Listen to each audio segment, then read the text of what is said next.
মাননীয় সংসদ সদস্যবৃন্দ, আসসালামু আলাইকুম। ফ্যাসিবাদের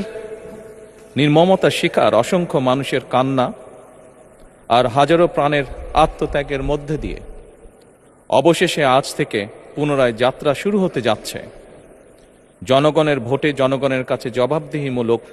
সত্যিকার অর্থে জনপ্রতিনিধিশীল জাতীয় সংসদ। বাংলাদেশের জাতীয় সংসদের রাজনীতির এই ঐতিহাসিক মুহূর্তে আমি আল্লাহর দরবারে শুকরিয়া জানাই, যার অশেষ রহমতে আমরা একটি ন্যায়ভিত্তিক গণতান্ত্রিক মানবিক বাংলাদেশ প্রতিষ্ঠার লক্ষ্যে যাত্রা শুরু করতে পেরেছি। 1971 সালের স্বাধীনতা যুদ্ধের থেকে শুরু করে 2024 সালের দেশ এবং জনগণের স্বাধীনতা রক্ষার যুদ্ধ সহ এই পর্যন্ত দেশে গণতন্ত্র এবং মানুষের অধিকার প্রতিষ্ঠার সংগ্রামে যারা শহীদ হয়েছেন, ত্রয়োদশ জাতীয় সংসদ শুরুর এই যাত্রা লগ্নে আমি তাদেরকে কৃতজ্ঞতার সঙ্গে স্মরণ করছি।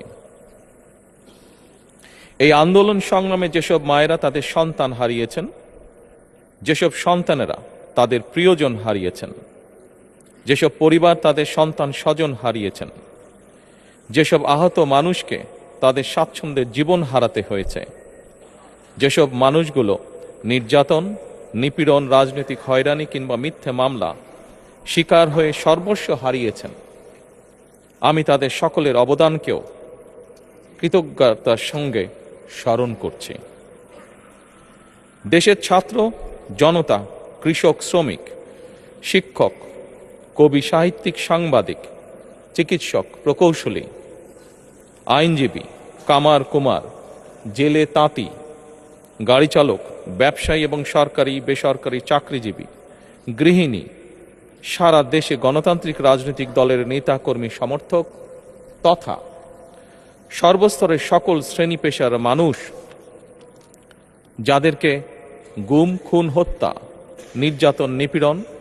মিথ্যা হামলা মামলা কিংবা জীবন্ত মানুষের কবরস্থান তুল্য বর্বর বন্দিশালা, আয়নাঘর, কোনো কিছু দিয়েই যাদের গণতান্ত্রিক আকাঙ্ক্ষাকে রুখে দেওয়া যায়নি, যাদের সাহসী ভূমিকায় দেশে পুনরায় গণতন্ত্র ফিরে এসেছে, আমি ত্রয়োদশ জাতীয় সংসদের এই যাত্রা লগ্নে দেশের স্বাধীনতা প্রিয় গণতান্ত্রিক আমি বীর ছাত্র জনতাকে জানাই অভিনন্দন।